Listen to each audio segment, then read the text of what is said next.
Bonjour. Cassiopée vous entraîne aujourd'hui sur les traces de Gagarine. 1995 est une année capitale pour la conquête spatiale. Au mois de mars, s'est achevé le plus long vol spatial de l'histoire de l'homme. Le cosmonaute russe Polyakov est resté 1 an et 2 mois en apesanteur. Au mois de juin, pour la première fois, la navette américaine Atlantis s'arrimait à la station orbitale russe Mir. Le but principal de ce rendez-vous ? Définir les derniers travaux de mise au point pour la future station spatiale internationale. Cassiopée va vous faire rencontrer ces hommes qui mettent leur savoir-faire en commun pour construire l'aventure spatiale de demain. Place aux conquérants de l'espace. Aujourd'hui, il sera question du mariage Mir-Atlantis, en compagnie de Jean-Pierre Luminet et de Jean-François Clairvoy. De jeunes constructeurs de fusées nous feront partager leur passion. Jean-Pierre Bibring nous dévoilera son piège à comète. Avec René Bost, la physiologie spatiale, Marie-Odile Monchicourt et Jean-Marc Hurel, les dernières infos, la boutique Yves Delay et les éphémérides. Jean-Pierre Luminet, bonjour. Alors en ce moment, tout le monde parle de l'espace. Euromir 95, c'est le sujet de l'actualité. Et c'est pourquoi vous avez choisi ce mois-ci comme thème l'exploration spatiale. Oui, astronomie et exploration spatiale font bon ménage, ce n'est pas une surprise. Alors pour en parler, mon ami Jean-Pierre Bibring, astrophysicien à l'Institut d'astrophysique spatiale à Orsay. Jean-Pierre, je sais que tu es responsable actuellement d'une passionnante mission, une observation astronomique à bord d'Euromir. Oui, c'est pas une observation, c'est une expérience dont on rêvait depuis très longtemps. Il s'agit d'aller installer des collecteurs pour rapporter sur Terre des grains de comètes. On aura l'occasion d'en reparler, bien sûr. Jean-François Clairvoy fait partie du corps des astronautes de l'ESA, qui est l'agence spatiale européenne. Jean-François, tu as volé l'année dernière avec la navette américaine. Il y a 11 mois, donc en novembre du 3 au 14. Oui. Et nous rejoindra en fin d'émission sur le plateau René Bost, oui, qui est responsable de la médecine spatiale au CNES. Alors le CNES, c'est l'Agence spatiale française. Eh bien, tout de suite, je vous propose un petit saut dans l'espace un peu particulier. Alors attention, attachez vos ceintures. The clock is running. Houston, we have cleared the tower at 13:13. Okay, guys. We're going to the moon. This is the crew of the Apollo 13, wishing everyone back on Earth a pleasant evening.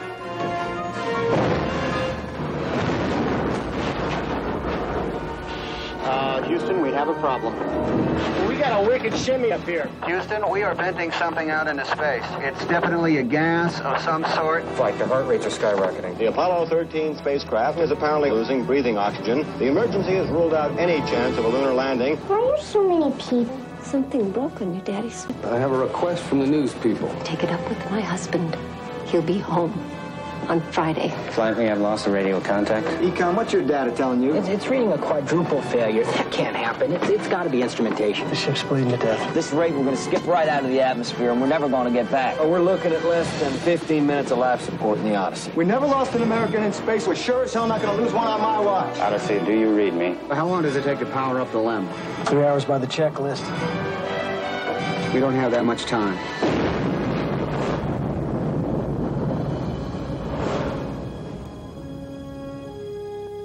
Voilà, vous venez de voir la bande-annonce d'Apollo 13. Alors à partir d'une histoire vécue par James Lowell en 1970, le cinéaste américain Ron Howard nous fait revivre les angoisses d'un homme face aux dangers de l'espace. Alors Jean-François Clairvoy, on sait que vous travaillez avec les Américains, donc vous devez bien connaître l'ambiance du centre spatial de la NASA à Houston. Est-ce que ces images, ça vous rappelle quelque chose? J'ai vu le film en juillet, donc autour du 20 juillet d'ailleurs, et je dois dire qu'il est très réaliste. Parce que, bon, j'ai discuté avec ceux qui ont vécu cette époque, qui se sont vus eux-mêmes joués par des acteurs, Et j'ai reconnu les interrupteurs, le manche de pilotage, les viseurs, les instruments de la navette, puisque la navette a utilisé les technologies Apollo pour toutes les interfaces homme-machine. Et la façon dont les familles sont soutenues par la NASA, le stress, c'est vraiment très réaliste. Mais vous n'avez jamais vécu de situation de danger de ce type, évidemment, mais est-ce que vous avez déjà eu quelque chose comme ça, qui s'approche de loin ou de près, un stress, une angoisse? Non, il faut reconnaître que depuis l'accident de Challenger, la sécurité a été un souci majeur de la NASA et les vols sont très sûrs. Il n'y a pas de panne, ce qui rend le vol beaucoup plus facile que les entraînements, puisque 80% de notre travail d'entraînement dans les simulateurs, c'est l'entraînement aux pannes. Donc, il faut réagir à 1, 2, jusqu'à 10 pannes, et c'est très stressant. Et lorsqu'on arrive au moment du vol, on se sent très prêt, et le vol paraît facile parce qu'il n'y a aucune panne.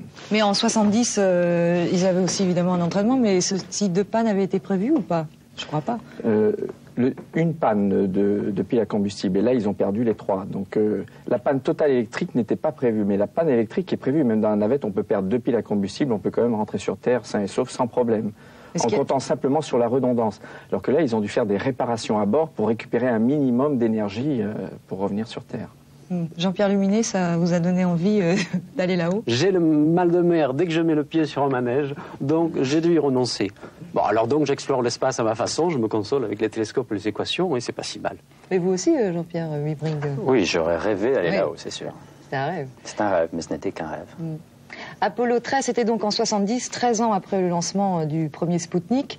Et justement, Jean-Pierre Wibring, vous travaillez aussi en collaboration avec les Russes. Alors, on m'a dit que vous étiez un fan de Gagarine et de Leonov.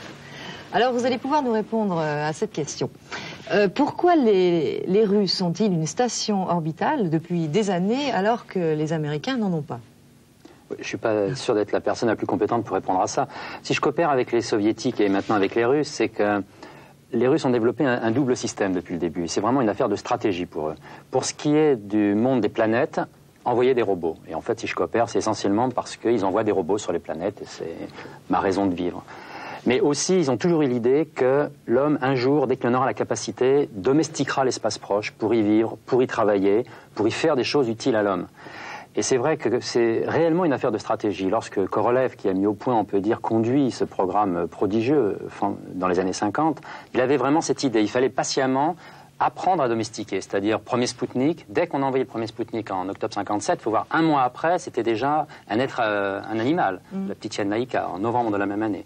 Et patiemment, comme ça, ils ont acquis cette capacité. Il faut voir qu'en 59, ils ont réuni les premiers corps de cosmonautes. 16 mois plus tard, le premier homme dans l'espace, Gagarine, en avril 61. Et première sur première, 63, première femme dans l'espace, Valentina Tereshkova. 2 ans après, en 65, Leonov, pour la première fois, fait une sortie dans l'espace, sort de son vaisseau. Et c'est là qu'ils ont acquis vraiment la certitude qu'ils savaient qu'un homme pouvait vivre dans l'espace, qu'on pouvait faire des arrimages automatiques. Ils étaient prêts pour faire ce qu'ils ont démontré qu'ils savaient faire maintenant, construire des habitats dans l'espace. Et depuis la fin des années 60, il y a en permanence des maisons réellement, ce qu'on appelle des stations orbitales, qui tournent en permanence autour de la planète. Et périodiquement, des équipages vont rejoindre, avec des vaisseaux qu'ils appellent des Soyouz, cet habitat, puis redescendre. Donc la capacité pour l'homme de travailler dans l'espace est maintenant démontrée par cette expérimentation. Encore une fois, cette stratégie qu'ils voulaient mettre sur pied s'est montrée réaliste. En permanence, les Soviétiques ont construit des stations pour travailler réellement dans l'espace. Il y a eu les Salyut, il y en a eu 7, ils sont en 85. Depuis, ils ont mis une autre station qui s'appelle la station Mir, ça fait donc maintenant une dizaine d'années. Et à nouveau, il faut savoir qu'en permanence, des gens tournent et travaillent autour de nos têtes depuis cette volonté qu'ils ont eue. On peut dire qu'ils ont fait pratiquement un parcours sans faute de ce point de vue-là. Il y avait l'homme dans l'espace en orbite proche, des robots ailleurs dans le système solaire. Et c'est pourquoi les Américains, alors, à ce moment-là, n'ont pas fait ça, parce que justement les Russes travaillaient là-dessus ou... L'histoire nous montre que les Américains, pour l'essentiel, parce qu'il y avait aussi cette compétition, il faut voir que tout ça a démarré dans la guerre froide, avaient surtout la volonté de répondre coup par coup à ce qu'ils faisaient. Et la réponse qu'ils ont eue en 61, qui était fabuleuse, c'est la réponse de Kennedy, c'était de dire qu'est-ce que vous voulez faire de mieux qu'envoyer un homme dans l'espace, ce qu'a fait le Gagarine. Il fallait reprendre ce que les Américains ont toujours voulu faire, le leadership. Et leur seule stratégie de l'époque, c'était de dire faire mieux que Gagarine, c'est quoi? Eh bien, aller mettre un drapeau américain sur la Lune. D'où cette perspective des années 60 américaines, la conquête, le programme Apollo, un programme fantastique, fabuleux, qui a donné, ce dont on va parler aujourd'hui, ce retour d'équipage et la supériorité américaine, c'est vrai. Et ensuite, c'est que progressivement, parce que bien sûr, ça a drainé des développements technologiques très importants, les Américains sont arrivés à un niveau de compétence tel qu'ils ont pu exploiter l'espace avec des moyens qu'ils ont créés eux-mêmes, c'est-à-dire le concept de la navette qui pouvait rester rester. Initialement, on pensait plusieurs semaines, finalement, 1 semaine à 10 jours dans l'espace. Alors justement, on va revenir à cette navette, puisque vous, Jean-François Clairvoy, vous avez volé sur la navette Atlantis. Alors, on a des images de vous et de votre équipe lors de votre dernier vol l'année dernière, c'était en novembre 1994, et la mission, ça s'appelait Atlas 3. C'est ça. Atmospheric Laboratory for Application and Science, ça veut dire laboratoire scientifique et pour d'application aussi d'études de l'atmosphère. Alors on va regarder ces images ensemble et j'aimerais bien que vous puissiez les commenter en direct sur le plateau. Environ 3 heures avant le décollage, nous quittons nos appartements de quarantaine où nous avons vêtu cette combinaison qui nous protège en cas de dépressurisation, c'est-à-dire de perte d'air dans la cabine, pendant les phases les plus risquées, les plus dangereuses, qui sont la montée et la descente. Et donc le décollage, très impressionnant à cause des 2 boosters à poudre, les 2 propulseurs à poing qui projettent ces flammes très brillantes et aussi qui impressionnent les poitrines des spectateurs environ à 4 km. On ne voit pas tellement les moteurs cryogéniques qui sont sur la navette elle-même. Alors ces 2 propulseurs à poing sont éjectés après 2 minutes. Nous sommes à environ 5 fois la vitesse du son, à 50 km d'altitude. On voit très bien sur l'image les 2 propulseurs qui se séparent, qui sont en fait récupérés en mer par des bateaux qui se sont placés la veille. Et la navette continue toute seule, attachée au réservoir extérieur, qui alimente à environ 1 tonne par seconde les moteurs. Là, c'est à peu près à 2 fois la vitesse orbitale, un passage au-dessus de l'Inde et de l'Himalaya, le Tibet. Au début du vol, la première chose que nous faisons, c'était d'ailleurs une de mes tâches, l'ouverture des portes de la soute pour pointer les instruments vers l'atmosphère et le soleil, qui étaient nos sujets d'étude. Et j'avais aussi la charge du pilotage du bras robotique que l'on voit ici équiper un satellite dans la soute. Je vérifie la gâchette qui se trouve sur le manche de pilotage pour libérer on le voit sur fond de terre magnifique, bleu. Une fois que nous sommes donc à l'endroit précis du déploiement, nous voyons le bras qui se sépare du satellite qui va continuer son vol autonome pour environ 8 jours. C'est un satellite qui prenait des mesures très précises de l'atmosphère et de constituants très, très rares dans l'atmosphère. Nous voyons une vue globale de la soute qui pointe vers le soleil dans ce cas-là. Maintenant, quelques images de la vie à bord, donc 3 membres d'équipage, les 3 rookies, les 3 bleus, qui sortent de leur couchette, et maintenant Joe qui joue avec la pesanteur. Ces images donc montrent l'exercice à bord, 1 heure de sport par jour en écoutant de la musique, là probablement le Grand Bleu, en regardant la Terre défiler par les hublots, par lesquels nous voyons par exemple l'ouragan. Pour la nourriture, c'est souvent déshydraté, on le réhydrate avec de l'eau, et j'ai inventé là un nouveau plat, le shrimp cocktail fajita. Vous voyez Joe qui avale sans couvert. Nous avons battu le record de taille de bulle d'eau en apesanteur. Mais il faut aussi travailler, prendre des photos, vidéos de la Terre. Là, c'est la barrière de corail en Australie. Et maintenant, j'assemble une expérience de tubes de chaleur. C'est une expérience donc, qui permet de tester les systèmes de refroidissement des satellites, qui a pris donc beaucoup d'heures de travail. Hélène, là, se fait attaquer par le fax du matin. Tous les matins, nous avons notre courrier quotidien. Il faut gérer en apesanteur tous ces papiers. La fin du vol est marquée par la récupération du satellite. C'est un mouvement assez émouvant. Nous voyons comme un diamant briller qui grossit en taille. Le commandant de bord pilote la navette pour se rapprocher. Et lorsque nous sommes donc à portée du bras, nous récupérons le satellite qui est replacé dans la soute. Toutes les données ont été enregistrées à bord sur bande magnétique. Et à bord de la navette, nous avons aussi des expériences secondaires. Nous sommes aussi cobayes de plusieurs expériences médicales. Et la fin du vol est caractérisée par la reconfiguration de tous les systèmes, la fermeture des portes. On revêt à nouveau ces combinaisons orange. Sur le pont supérieur, muni d'une caméra vidéo, je prenais des images des flammes de l'air qui brûlait, tellement les températures sont élevées. Et la navette donc pique à 20 degrés vers la piste. Le train d'atmosphère s'effectue en simplement une demi-heure. Nous sortons le train d'atterrissage à environ 100 mètres d'altitude et nous nous posons sur la piste de Californie à Edwards à environ 200 nœuds, c'est-à-dire 360 km/h. Vous voyez le nez qui s'abaisse, le parachute qui permet d'économiser les freins, de réduire la vitesse de rouler. Et c'est la fin du vol. Et le vol a duré 11 jours avec l'envie de repartir le lendemain. Ça, J'en suis sûre. Alors en tout cas, cette différence de stratégie entre les Russes et les Américains, eh bien, ça entraîne aussi une différence au niveau de la pratique elle-même. Je veux dire par là que s'envoler avec les Russes, eh bien, c'est pas du tout la même chose que de s'envoler avec les Américains. Et la preuve, nous avons des images d'un ami de Jean-Pierre Bibring, il est russe, et il a filmé trois cosmonautes, 3 de ses collègues, juste avant un lancement à Baïkonour. Et j'aimerais qu'on regarde ces images que moi je trouve ça absolument incroyable. C'est pas du tout la même ambiance. Jean-Pierre Bibring, vous connaissez ces images quand même? Oui, ça, ce sont donc les 3 cosmonautes qui vont partir dans la fusée qu'on vient de voir. On l'avait filmé la veille. Là, ce sont les 3 cosmonautes. Au centre, le commandant. Sur la gauche de l'écran, c'est en fait un cosmonaute américain, on peut dire un astronaute. Ce tir a eu lieu en mars 95, en mars de cette année.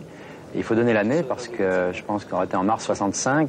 C'était exactement le même rituel, les mêmes protocoles, les mêmes combinaisons presque, les mêmes bâtiments. C'est le dernier salut au militaire, maréchal, commandant de la base. Ça se passe à Baïkonour, dans le Kazakhstan. Les 3 cosmonautes que l'on vient de voir saluer montent dans cet autocar et vont rejoindre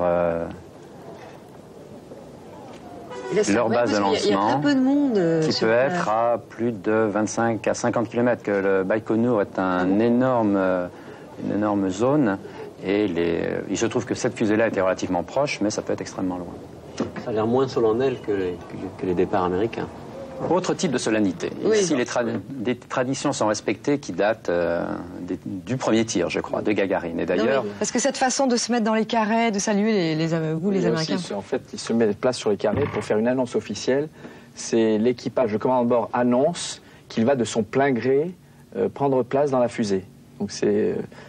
sous aucune pression. Ah bon, il peut dire non au dernier moment si jamais. On dit oui ou non au dernier moment. Un peu. Donc on vous a vu voler dans la navette Atlantis, et maintenant on va voir comment ça se passe à l'intérieur de la station Mir, et nous avons des images de Michel Tonini que tout le monde connaît. Et vous nous direz si vous avez l'impression que la vie à bord est très différente. C'est une question que beaucoup se posent quand même. Baïkonour. En ce jour d'été de l'année 1993, 3 cosmonautes, dont un Français, Michel Tonini, s'apprêtent à s'envoler à bord du vaisseau spatial Soyouz.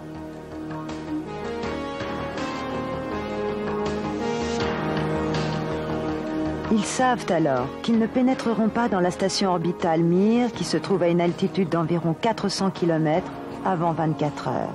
24 heures, c'est le temps minimum pour atteindre la même orbite et la même vitesse que la station. Ils auront donc déjà fait 16 fois le tour de la Terre lorsqu'ils pourront enfin engager les opérations d'arrimage. Un moment d'une grande émotion pour les cosmonautes qui pénètrent enfin dans une station spatiale habitée en permanence et dans laquelle ils vont séjourner le temps d'une mission. Un moment qu'ils ne manquent pas d'ailleurs de partager avec tous ceux qu'ils ont laissés sur Terre. Pour eux, dorénavant, le soleil se couchera 17 fois par jour. Mais à l'intérieur de la station, des journées de 24 heures ont été artificiellement recréées. Toutes leurs activités sont programmées. Il y a le temps de l'entraînement physique, indispensable pour la conservation de la masse musculaire et pour lutter contre la décalcification. Et puis, il y a le temps pour travailler et réaliser les expériences qui leur ont été confiées. Beaucoup d'entre elles, une bonne majorité, consistent en des manipulations physiologiques ou médicales. Et dans ce cas, les cosmonautes, c'est vrai, se transforment en de véritables cobayes.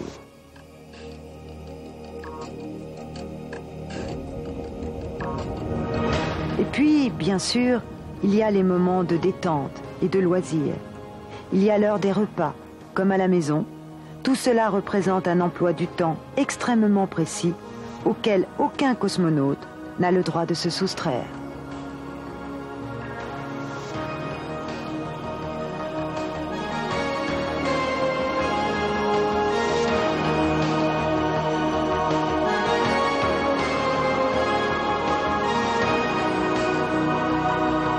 Et comme à la maison, avant de s'endormir pour une nuit de 8 heures, le soir, on prend sa douche, on se lave les cheveux et on se lave les dents.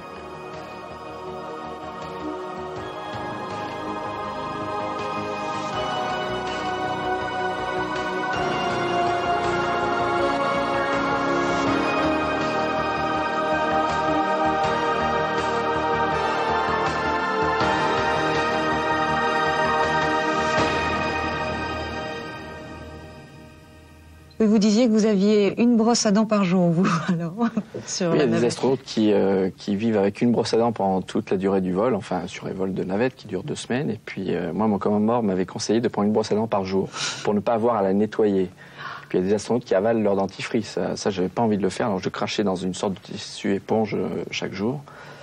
Mais une autre différence dans le vol spatial, c'est la préparation physique avant le vol, parce que les vaisseaux de transport sont pas les mêmes. Les capsules sont beaucoup plus rustiques et rudimentaire qu'une navette qui est plus confortable. Et puis aussi pendant le vol, sur un vol de longue durée, le système cardiovasculaire, le système osseux, les muscles sont beaucoup plus affectés par la pesanteur que sur un vol de courte durée. Donc dans Mir, il y a 2, 3, jusqu'à la fin 4, 5 heures de sport par jour pour se préparer au retour sur Terre. Alors qu'en navette, on peut en fait se passer de sport si on veut. On fait 1 heure de sport pour se sentir bien, pour se détendre. Eh bien, tout ça nous donne finalement envie de voler. Alors si, bien sûr, ce n'est pas à la portée de tout le monde, pour les jeunes, tous les espoirs sont permis. Et d'ailleurs, certains d'entre eux prennent leurs précautions en construisant eux-mêmes leurs fusées. Alors avec nous sur le plateau, nous avons Benjamin, Christophe et Thibaut. Et ils font partie du club Eureka Plus à Marly-le-Roi. Et ce club est affilié à l'ANSTJ. Alors ANSTJ, ça veut dire Association nationale des sciences, des techniques et des jeunes. Il y a plus de 500 clubs en France qui réunissent plus de 5000 jeunes. Et donc si demain vous voulez vous mettre à construire des fusées, eh bien vous pouvez téléphoner au 69 06 82 20. Alors... Christophe, Thibaut, Benjamin, vous avez donc, vous, construit des fusées. Elles sont là. Vous pouvez un peu nous raconter comment ça se passe, Thibaut ? Voilà, donc il existe 3 types de fusées, pardon. Donc les micro-fusées qui sont des petites fusées que l'on fabrique en 2 heures. Et ça sert à comprendre comment marche une fusée. Donc ensuite, plus élaboré déjà, il y a la mini-fusée, comme celle-ci, qui d'ailleurs nous a fait une grosse frayeur car le parachute s'est ouvert à 10 mètres du sol, donc elle a été cassée. Donc la mini-fusée, il faut trouver un système de récupération, et ensuite la fusée expérimentale, donc il faut toujours élaborer un système de récupération, plus embarquer une expérience.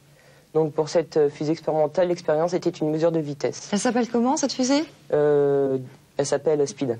Alors il y a des moteurs à propulsion qui sont fournis par le CNES, je crois, parce que vous ne pouvez pas comme ça envoyer des fusées dans votre jardin. Tout ça est un peu surveillé quand même.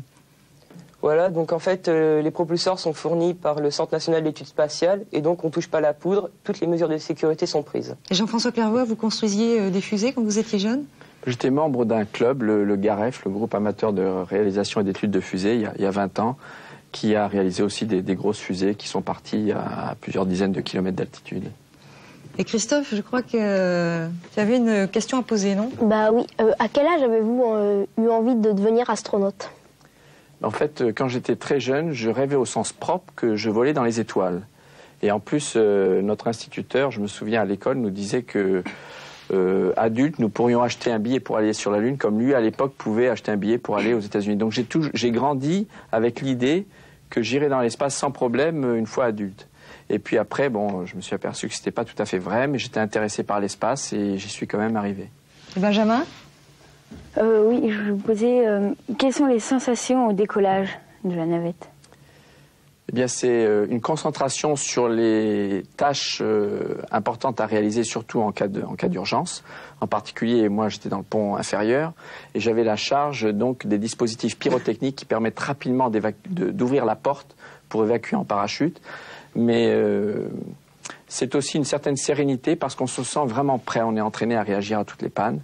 Et puis aussi physiquement, un peu de vibration, un peu de bruit, mais pas très agressif, pas très violent. Je compare un peu à un cheval au trot léger, les vibrations. Jean-Pierre Luminet, alors vous, je crois que vous n'aimez pas trop construire les fusées. Vous, c'est plutôt... Si ? Non, c'est plutôt l'écriture. Oui, les relations avec la littérature. Oui. Bah, il est certain, effectivement, la conquête de l'espace hante l'imagination des hommes depuis très longtemps. Le fantasme premier, c'est celui de voler. Donc c'est Icare, bien entendu. Si je me souviens bien, le premier texte, le premier écrit qui parle de conquête spatiale, il date de 160 après Jésus-Christ. C'est un écrivain grec qui s'appelle Lucien de Samosate. Et il imagine que la nef d'Ulysse, le vaisseau d'Ulysse, est emporté par un tourbillon dans l'espace et pendant 7 jours est perdu dans l'espace avant d'atterrir sur la Lune. Alors plus tard, au XVIIe siècle, tout le monde a entendu parler de Cyrano de Bergerac, et puis au XIXe siècle, c'est la naissance de la littérature d'anticipation, avec Jules Verne, La Terre à la Lune, Wells, La Guerre des mondes, etc. L'une des choses intéressantes, c'est se demander qu'est devenu l'imaginaire des poètes lorsque l'homme a effectivement réalisé ce rêve, c'est-à-dire d'aller dans l'espace. Eh bien, en fait, leur imaginaire a été encore plus nourri par l'âge interplanétaire. Oui, alors justement, Jean-Pierre Bibring, il vous arrive quelque chose quand même de pas ordinaire, puisque vous avez actuellement une expérience qui est en train de se faire sur la station Mir. Et alors ce qui est encore plus original, c'est que vous avez filmé vous-même l'entraînement de ces mêmes cosmonautes qui ont installé votre manipulation à la Cité des Étoiles à Baïkonour. On regarde ce reportage que vous avez fait sur un commentaire de Marie-Odile Monchicourt. À une vingtaine de kilomètres de Moscou, dans une petite ville restée interdite au public durant des années, vivent et s'entraînent les cosmonautes. Cet immeuble est leur résidence. C'est ici que vit encore la femme de Youri Gagarin, le premier homme qui a volé dans l'espace. Nous sommes à la Cité des Étoiles, le centre nerveux de toute la cosmonautique de l'histoire soviétique. À l'intérieur de ces bâtiments, des salles d'entraînement, la piscine permettant de simuler la pesanteur. Et c'est ici que se trouve la maquette, grandeur nature, du vaisseau spatial Soyouz, ainsi que de la station orbitale Mir. Une station qui porte encore sur la peau, comme un tatouage indélébile, le sigle du régime politique qui l'a fait naître. Cette maquette permet aux cosmonautes de s'entraîner en particulier à l'arrimage.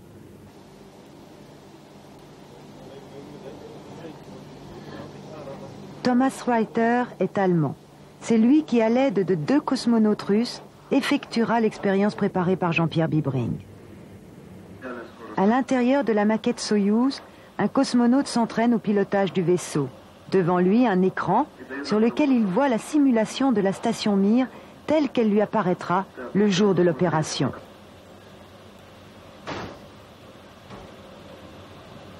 Ce jour-là, les doublures des 3 cosmonautes s'étaient donné rendez-vous à la piscine afin de s'entraîner à l'installation du dispositif SF.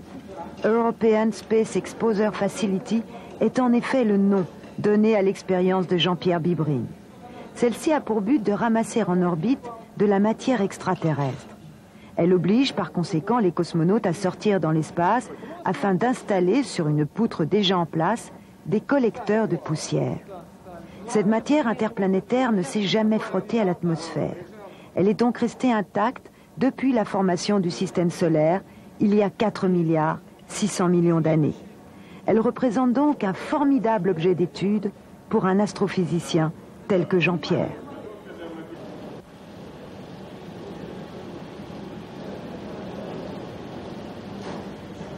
Après avoir testé le matériel nécessaire à l'expérience, les cosmonautes vont se préparer à plonger dans la piscine, où toutes les conditions nécessaires ont été réunies pour simuler le mieux possible la pesanteur. Ils sont vêtus de 2 combinaisons. L'une est destinée à maintenir la pression, l'autre, l'équilibre thermique du corps.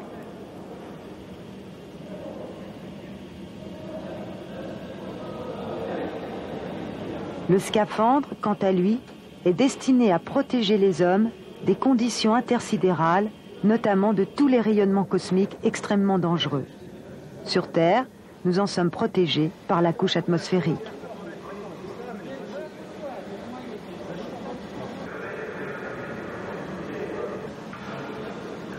Et comme dans l'espace, ils sont ici reliés par une sorte d'immense cordon ombilical à l'intérieur duquel se trouve tout ce qu'il leur faut pour communiquer en permanence avec la station de contrôle.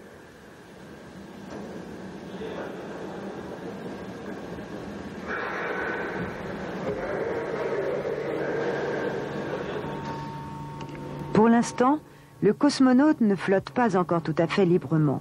C'est la raison pour laquelle 2 hommes grenouilles l'accompagnent afin de le soulager dans ses efforts.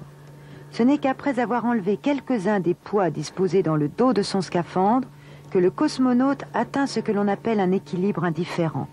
Il est dès lors dans un état proche de celui de la pesanteur.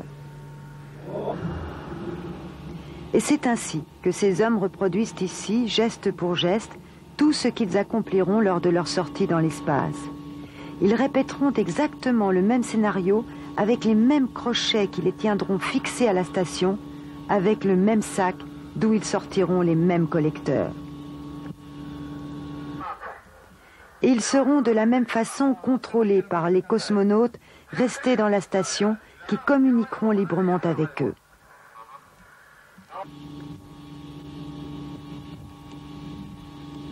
Une bien jolie expérience qui s'est concrétisée le 20 octobre 1995. Jean-Pierre Bibring, avoir son expérience embarquée comme ça dans l'espace, c'est rare, non? Je ne sais pas si c'est rare, mais c'est en tout cas pour moi incroyablement émouvant. Rendez-vous compte, un jour vous dites, vous avez une idée. Par exemple, les comètes sont des témoins extraordinaires des débuts du système solaire. Donc on voudrait étudier des grains cométaires au laboratoire. Si on avait des grains cométaires au laboratoire, on pourrait peut-être, en les analysant, retracer l'histoire du début du système solaire. Le problème, c'est que ces grains cométaires, fabriqués près des comètes, lorsqu'ils rentrent dans l'atmosphère de la Terre, ils brûlent. C'est les fameuses étoiles filantes. Donc vous vous dites, si on veut les collecter, il suffit de mettre des systèmes, des collecteurs dans l'espace, en permanence. Donc vous allez voir les agences spatiales, vous dites, voilà, sur une station orbitale, mettons des collecteurs, on les ouvrira au bon moment, on les refermera et on va vous les descendre. C'est une idée apparemment toute simple. Eh bien, cette idée qui a été formulée donc il y a une bonne dizaine d'années a effectivement été acceptée. Et aujourd'hui, il y a une énorme structure qui a été mise en place pour réaliser cet instrument. Des gens ont fabriqué l'instrument, des gens ont envoyé ça dans l'espace, des gens ont maintenant sorti cette expérience dans l'espace. Il s'agit de Thomas Reiter, dans le cadre du projet de l'ESA Euromir 95. Et dans quelques mois, grâce à tout ça, on va peut-être avoir enfin au laboratoire les premiers grains de comètes récoltés effectivement dans l'espace avant qu'ils soient modifiés par la traversée de l'atmosphère de la Terre pour savoir si oui ou non il y avait par exemple de la matière organique tout à fait au début de l'histoire du système solaire. Et donc ça, vous avez ramené justement un élément, comment ça s'appelle? Qu'est-ce que c'est? Alors ça, ce sont les boîtiers, c'est l'équivalent des boîtiers qui sont actuellement dans l'espace. C'est ça qui a été installé sur la station, qu'on a vu dans le film, à l'entraînement en piscine. Les cosmonautes, après les avoir enfichés dans une plateforme, les ont déverrouillés comme ça, et automatiquement, dans quelques jours, cela va s'ouvrir. Les collecteurs vont s'ouvrir comme ça, pour montrer à l'intérieur le matériau dans lesquels, bien sûr qui ne sont pas ici, dans lesquels les grains cométaires vont venir s'enficher. Quand la collecte sera terminée, l'ensemble sera refermé automatiquement. Les cosmonautes vont ressortir à ce moment-là dans l'espace, récupérer ces boîtiers collecteurs, refermer tout ça, ramener ça dans la station, et de la station, nous ramener ça en laboratoire. Le vide intersidéral sera, on peut dire, gardé à l'intérieur, donc les grains seront capturés dans un environnement extrêmement propre, il ne sera pas perturbé par la rentrée dans l'atmosphère, et c'est en laboratoire, dans une atmosphère, elle, très contrôlée, qu'on va réouvrir à nouveau cela, sortir les collecteurs, essayer de récupérer les grains, de les identifier et ensuite les analyser. On va les distribuer à une très large communauté internationale pour que ça soit analysé micron par des appareils extrêmement sensibles. Et les premiers résultats, tu les attends pour quand? On espère avoir, si tout va bien, les échantillons ramenés au printemps 96. Dès que les échantillons sont ici, tout le monde va se mettre à travailler. Donc dans un an d'ici, on devrait avoir des premières informations importantes. Alors c'est Thomas Reiter qui installe actuellement votre expérience, comment on appelle ça, une manipulation, une expérience, une expérience sur la station Mir. Et alors j'ai une surprise puisque nous avons le 7 octobre, Disneyland a filmé, a réussi à établir en direct une communication avec les habitants de la station et des enfants. Donc je vous propose de voir un extrait de cette rencontre.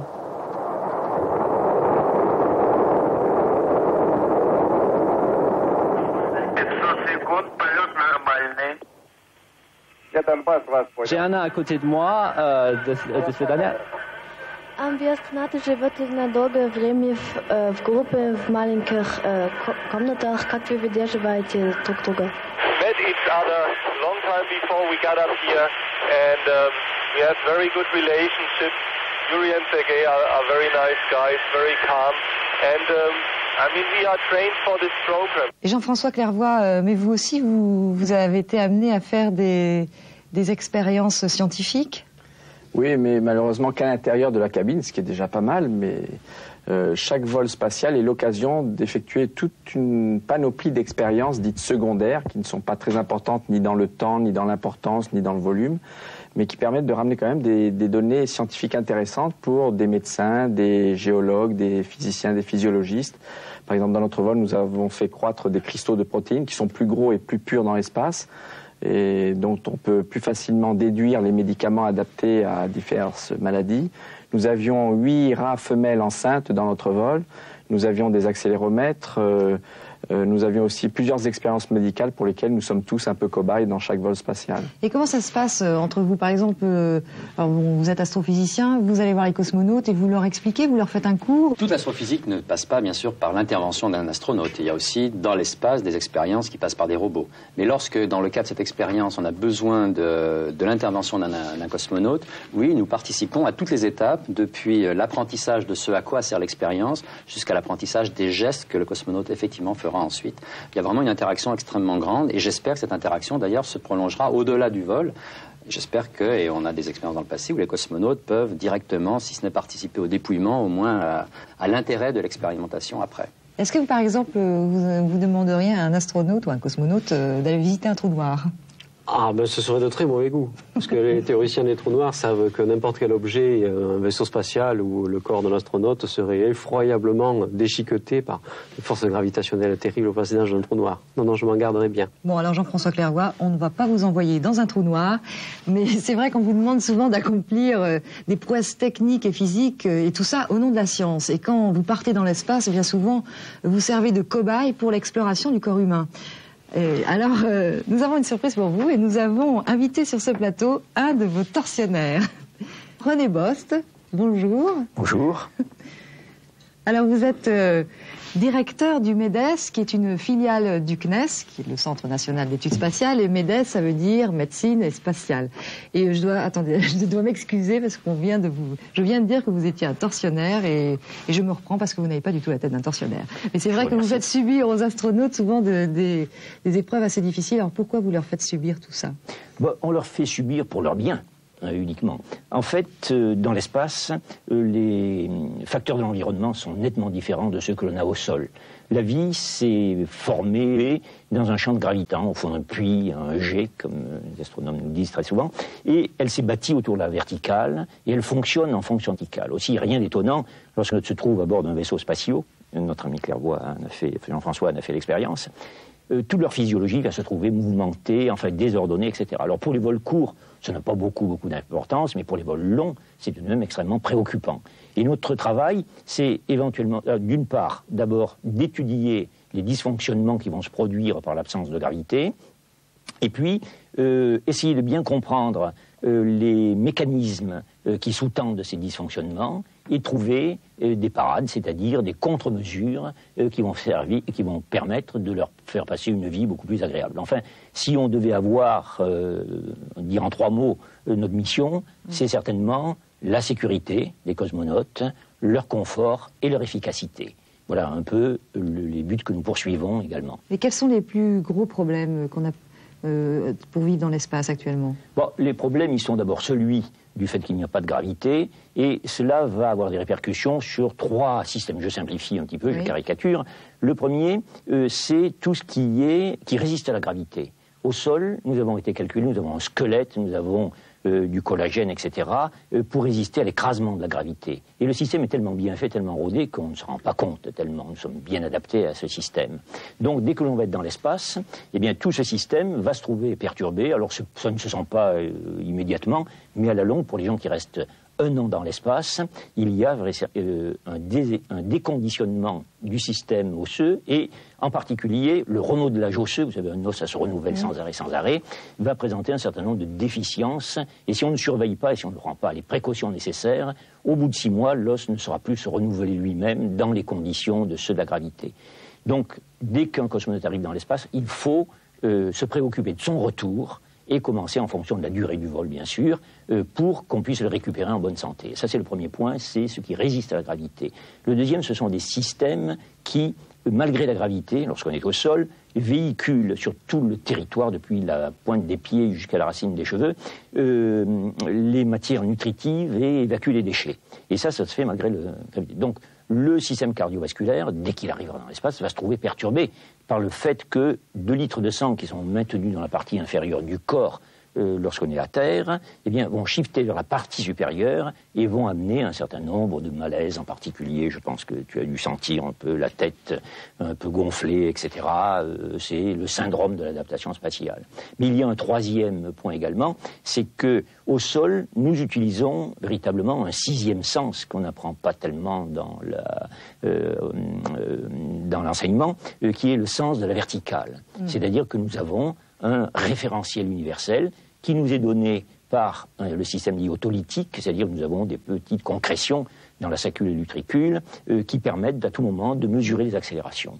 Donc dans l'espace, le système répond 0, il ne répond plus, puisqu'il n'y a plus d'accélération de la verticale, et comme les autres sens se réfèrent souvent à ce système, eh bien ça va permettre d'avoir des désordres, c'est-à-dire éventuellement des nausées. C'est toujours également une partie du syndrome de l'adaptation spatiale. Donc nous, notre travail, c'est d'essayer de lutter contre tous ces systèmes, et surtout pour les vols à long terme, de permettre de récupérer des cosmonautes en bonne santé. Bonne santé. Ouais, parce que... Alors on va revenir à ce sujet tout de suite, mais avant ça, je voudrais qu'on écoute Marie-Odile Monchicourt et Jean-Marc Huret qui nous présentent les dernières nouvelles de l'espace. Une nouvelle comète a fait son apparition dans le ciel. Le 23 juillet dernier, 2 astronomes amateurs, Hal et Bopp, ont repéré à plus d'1 milliard de kilomètres de la Terre une comète qui pourrait bien être la plus belle du siècle. Bien qu'elle soit encore très loin du Soleil, la comète Hale-Bopp est déjà extrêmement brillante. Elle est 250 fois plus brillante que la célèbre comète de Halley, à la même distance. Jean-Marc Huret, bonjour. Est-ce que vous avez repéré quelques images de cette comète sur Internet? Bien sûr. Ici, Marie-Odile, une image en infrarouge de la comète. Et on voit sur cette image la très grande chevelure de la comète qui s'étend sur 2 500 000 kilomètres. Donc elle sera plus belle que jamais. Quand est-ce qu'on la verra On la verra au printemps 97. Les astronomes de l'Observatoire Austral au Chili viennent de faire une bien curieuse trouvaille. Ils ont découvert la galaxie la plus lointaine jamais observée. Elle est située à plus de 10 milliards d'années-lumière de chez nous. Malgré les images extrêmement floues, comment peut-on être aussi sûr que c'est une galaxie, Jean-Marc? Eh bien parce que dans le spectre de cet objet, les astronomes ont découvert la signature d'éléments lourds, le carbone, l'oxygène, que seules les étoiles savent fabriquer. Et comme vous le savez, les galaxies, principaux acteurs, les étoiles. Après 22 ans d'une aventure spatiale hors du commun, Pioneer 11 part en retraite. Le 5 avril 1972, la NASA envoyait dans l'espace la sonde Pioneer 11 et avec elle s'ouvrait une nouvelle ère pour l'exploration du système solaire. Jean-Marc, où est-elle exactement maintenant? Eh bien, Pioneer 11 en ce moment est à plus de 6 milliards de kilomètres de la Terre. La voici. Cette sonde, malheureusement, n'a plus beaucoup d'énergie pour faire fonctionner ses instruments et la NASA a décidé de la suivre maintenant en pointillé seulement quelques heures par semaine. Mais est-ce qu'on a encore des contacts avec elle? Bien sûr, bien sûr. Jean-Marc, merci. Est-ce que vous consultez Internet tous les jours? Oui, tous les jours, à la première heure, on est à l'affût des images du réseau Internet. Des dernières nouvelles? Bien sûr. On se retrouve le mois prochain. Il ne faut pas perdre de vue l'enjeu scientifique majeur de tout cela, un enjeu qui passionne les astronomes, qui leur permettrait par exemple d'aller poser le pied sur Mars. Oui, Mars est un problème assez extraordinaire. Et je pense qu'un vol sur Mars, à la limite, est, je crois, possible à quelque chose près. C'est-à-dire, sur le plan de la physiologie, je pense qu'on doit très rapidement, très facilement surmonter toutes les difficultés. Par contre, il reste 2 problèmes à résoudre sur lesquels on n'a pas fait beaucoup d'expérimentation. C'est d'une part le rayonnement cosmique. S'il y a une éruption solaire pendant le voyage entre la Terre et Mars, je pense qu'on ne sait pas très bien se protéger du rayonnement cosmique pour le moment. Enfin, il y a un certain nombre d'hypothèses, je vais les passer en revue. Et le deuxième point qui est vraiment très important, c'est l'isolement et le confinement de l'équipage qui va partir sur Mars. Et il va y avoir donc un facteur psychologique limitant, vraisemblablement. Les 2 facteurs limitants, c'est la psychologie et le rayonnement cosmique. Oui. Et un retour sur la Lune, Jean-Pierre. On aimerait bien avoir une base scientifique sur la Lune. C'est à la fois très faisable, on l'a déjà fait. C'est pas plus long en cas de pépin de revenir de la Lune que de revenir d'une station orbitale. Et surtout, c'est extraordinairement payant du point de vue scientifique. Je crois que c'est même le grand projet sur lequel l'ensemble de la communauté scientifique est d'accord actuellement. Retourner sur la Lune, c'est la capacité de faire un observatoire de l'univers absolument inégalable. Oui. Je suis convaincu que les générations qui nous suivront, d'astrophysiciens, feront de l'astrophysique à partir d'observatoires lunaires. Oui. La Lune, sur sa face cachée, est le seul endroit dans l'univers d'où on ne voit pas la Terre. C'est-à-dire qu'il n'y a aucune pollution du ciel, aucune pollution qui nous empêcherait de voir les confins de l'univers.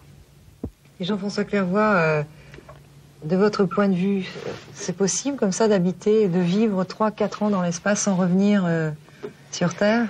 Je crois que le rêve doit précéder la réalité. On a rêvé de voler dans l'air, dans l'espace, nous y sommes aujourd'hui. Un homme a passé déjà 14 mois dans l'espace. Et maintenant, on rêve d'aller plus loin, sur d'autres planètes plus loin que la Lune, Mars, et puis pourquoi pas un jour d'autres étoiles, même si dans des centaines d'années. Et j'espère qu'on ne s'arrêtera pas et que nos petits descendants iront encore plus loin que là où nous sommes allés aujourd'hui. On n'a pas beaucoup parlé quand même du grand projet de station spatiale internationale, auquel notamment donc, les récents arrimages de la navette Atlantis avec la station orbitale Mir ont servi de test préparatoire. Jean-Pierre? Je pense que s'il doit y avoir une station orbitale, il vaut mieux qu'elle soit internationale. Ce que la guerre froide nous a fabriqué, d'un système compétitif dans l'espace, n'a été viable qu'un certain temps. Aujourd'hui, il n'y aura de station orbitale qu'internationale. Faut-il une station internationale dans l'espace actuellement? Je pense que l'histoire dira que oui. Je suis convaincu que, quels que soient les problèmes financiers qu'on rencontre maintenant, et les coûts sont très faibles comparés aux dépenses militaires que l'on a, par exemple, à l'intérieur de l'Europe, l'histoire nous revaudra d'avoir créé les infrastructures qui permettront après d'aller sur la Lune et sur Mars. C'est un passage obligatoire, nécessaire, extraordinairement payant. Votre point de vue, René Bost? Oui, moi je pense, je milite pour la station. Alors bien sûr, c'est pas à n'importe quel prix. Et on ne va pas, évidemment, annuler tous les autres programmes pour faire uniquement ceci. Mais bien sûr, sur les sciences de la vie, pour les sciences de la vie, si l'on veut faire de bonnes observations, il faut les faire en continuité, c'est-à-dire au bord d'une station orbitale permanente.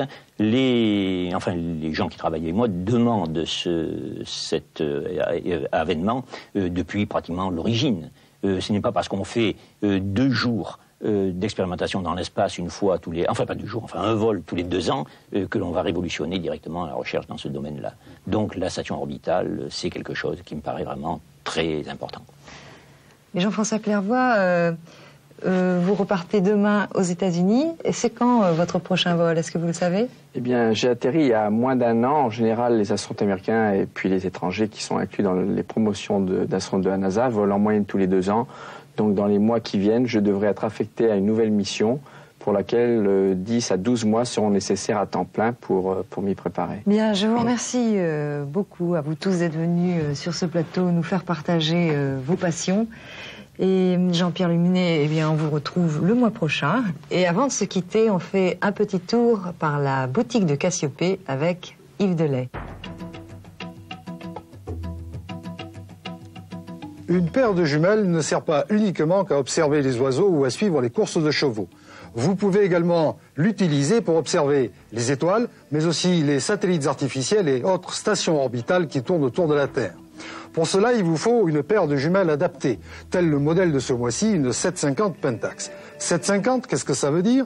Eh bien 7, ça veut dire 7 fois de grossissement, il ne faut pas un grossissement trop élevé, et 50 mm, c'est le diamètre de l'objectif, car par contre, il nous faut beaucoup de lumière. Mais pour bien y voir, il faut que votre jumelle soit bien réglée. Pour cela, on va procéder en 3 temps. Premièrement, on va régler l'écartement des oculaires pour que vos yeux n'aperçoivent qu'une seule image bien circulaire. Ensuite, on va faire la mise au point. Mais pour cela, on procède d'abord en bouchant le côté droit. Avec la molette, on fait la mise au point sur l'œil gauche. Quand l'image est nette, on fait l'inverse, et cette fois-ci, c'est grâce à la bonnette de l'oculaire qu'on va ajuster la vision de l'œil droit par rapport au gauche. Ça y est, vous êtes parés pour observer. Pour prolonger cette émission, nous vous proposons ce mois-ci une cassette vidéo sur la station orbitale Mir. Que se passe-t-il à bord d'une station? Comment vit-on? Comment s'alimente-t-on? Quels sont les temps de repos, les expériences qui sont menées? Eh bien, vous pénétrerez dans les secrets de cette station russe Mir, qui orbite depuis plusieurs années et qui est habitée en permanence. L'espace et la vie, c'est le titre de l'ouvrage d'Hubert Planel, paru chez Larousse, et qui nous explique les modifications subies par l'organisme humain en apesanteur. Plus de 300 hommes et femmes ont séjourné dans l'espace. Des modifications biologiques ont été observées. Quelles sont-elles? Pourquoi se produisent-elles? Quelles en sont les conséquences? Et comment peut-on y remédier pour les futures missions d'exploration lointaines et surtout qui dureront très longtemps? C'est ce que ce livre va vous expliquer. La navette, c'est une longue histoire qui a démarré en 1947 avec les premiers avions supersoniques X-1. Ce livre, L'avion spatial américain, vous raconte toute cette odyssée. Dans la presse scientifique, nous avons retenu ce mois-ci, chez Science et Vie, un article qui nous révèle les dessous de l'histoire de l'extraterrestre Roswell, qui a défrayé la chronique il y a quelques semaines. Eh bien, le mystère est enfin levé. Ciel et espace s'attachent à l'énigme des grands vides de l'univers. Comment ces grands vides peuvent-ils exister? Quelles sont leurs évolutions possibles? Vous le saurez en lisant le dernier numéro de la revue. Enfin, la recherche nous parle de la violence dans le cosmos. La Terre est balayée de temps en temps par des bouffées de particules à haute énergie que l'on a du mal à expliquer et notamment dont on a du mal à trouver l'origine. La recherche lève un coin du voile. Et maintenant, je laisse la place aux éphémérides. Nous voici donc au mois de novembre. L'hiver approche, mais le froid est propice aux nuits claires. Et c'est tant mieux, car le 9 novembre, vous pourrez assister à l'un des plus beaux feux d'artifice de l'année.